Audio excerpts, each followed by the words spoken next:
From Montana's news leader, this is the MTN Noon News. Good afternoon, everybody. Thanks for starting your day with us on this Tuesday. I'm Augusta McDonnell. We're going to check into the Weather Center in just a minute. Jason's joining us in a few, but first, new overnight, a Brazen heist caught on camera just after 4 a.m. this morning. This all happened in Billings. Let's take a look at the security footage. Two people seen attaching straps to the door of a business and pulling it right off the hinges. Then you can see them stacking 3 motorbikes in the back of a pickup before speeding off. Our reporters are working to find out more about what happened, and we'll update you later with the latest details. And our top story across the state today, longtime Montana Senator Jon Tester delivered his farewell speech on the Senate floor Monday. The third-generation farmer from Big Sandy served 3 terms in the U.S. Senate after being elected for the first time in 2006. MTN's David J. has more on the work he accomplished while in office and the legacy he leaves behind. Senator Tester's Billings office is in this building. He talked about his accomplishments on the Senate floor. He grew up in Big Sandy, and a big part of his speech involved his family, which he says helped shape him as the man who eventually became a U.S. Senator for 18 years. I see my greatest accomplishment as being a United States Senator as a citizen legislator. Having a real full-time job outside this body, in my case as a farmer. This is what our forefathers had in mind. Trips home every weekend. Those who worked with Senator Tester say he would work on the farm until 3 a.m. in Big Sandy before catching a flight back to Washington, D.C. He would think about problems and solutions and ideas and perspectives while he was sitting in the cab of his combine. And he would come up with an idea and call somebody, whether it was another senator or me as his chief of staff. Aaron Murphy served as chief of staff for Senator Tester in 2017 and 2018 and worked with him during his first term starting in 2007. Hopefully in that speech you saw his sense of humor as well. He is beloved in the Senate. I saw it with my own eyes, not just Democrats, but Republicans too. They love the guy because he's authentic. Much of that work focused on defense appropriations and veterans affairs, something he carried through for the entirety of his time in office. The list goes on.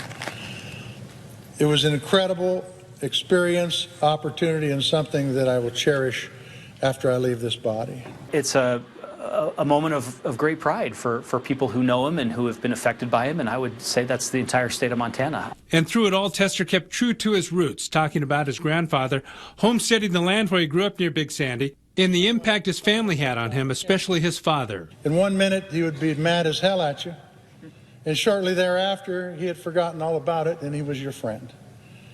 He enjoyed life and always said, life ain't worth living if you can't have fun. He was a hard-working, free spirit. Murphy, who is also the co-author of Tester's memoir, says it's Tester's wife of 47 years who has the biggest influence on him, always standing by no matter the circumstances. Charlotte is a rock for Senator Tester, and the two of them are a force to be reckoned with. They do everything together. God bless you all, and tally ho. In Billings, David J., MTN News. Montana's Republican Senator Steve Daines thanking Tester for all his years in the Senate, saying that the work and long hours that go into it often go unnoticed. MTN spoke with Daines recently as he put into words just how much the senator has meant to the Treasure State. It's not an easy task to get up every Monday morning there in Big Sandy, drive all the way to Great Falls, catch the flight back to D.C., and the same thing on the return, whether it's icy roads or not. I want to thank Jon Tester for his service to our state, to our country. It is appreciated. Tester's final official day in office will be on January 2nd, with Senator-elect Tim Sheehy being sworn in on the 3rd.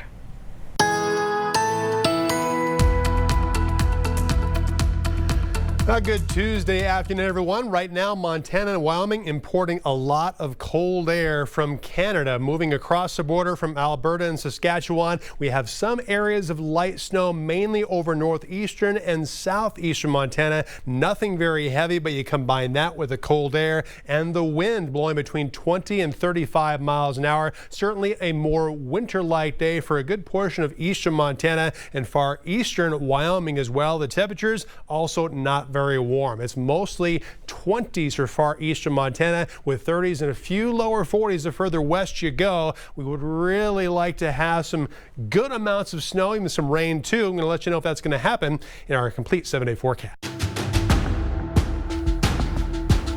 And in your leading look today, over in Gallatin County, a Bozeman man is facing charges after a deadly crash Saturday morning. 35-year-old Christopher Menser is charged with vehicular homicide while under the influence. Court documents show Menser told troopers he had eaten mushrooms and smoked marijuana the day before the crash. Menser reportedly swerved on Baxter Lane, that's in Bozeman, left the roadway, hitting a post which hit the passenger in the head, killing him. Menser's bail set at $100,000. And the White House announced that it's going to designate the site of the former Carlisle Federal Indian Boarding School as a national monument. That announcement was made at a fourth and final White House Tribal Nations Summit on Monday. The Carlisle Indian Industrial School in Pennsylvania operated between 1879 and 1918. During that time, more than 10,000 Native American children were enrolled there, including many from Montana. The designation aims to help tell the story of how thousands of indigenous children were separated from their families in an attempt to strip them of their culture. And police in Billings are investigating a possible hate crime.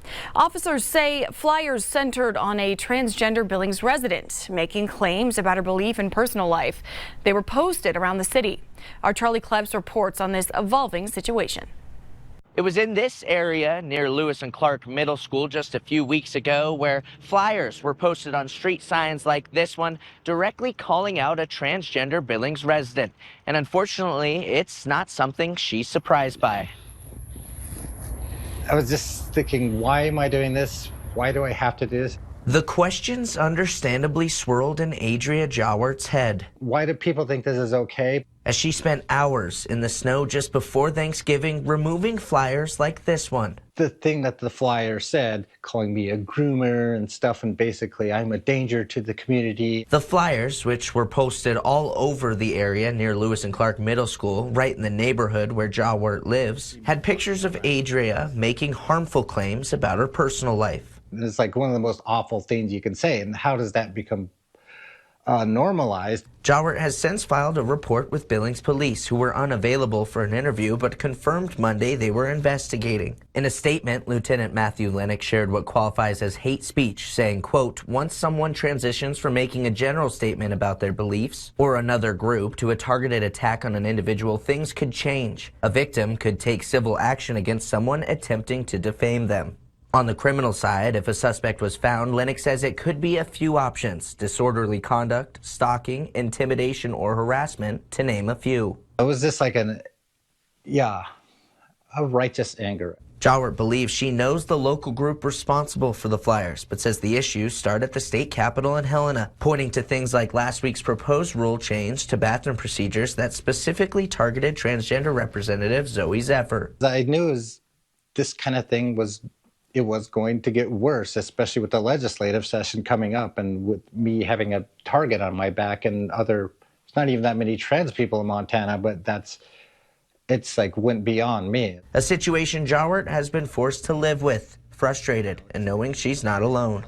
It wasn't just like a attack on me, it's like a attack on a lot of Montanans. In Billings, Charlie Klebs, MTN News.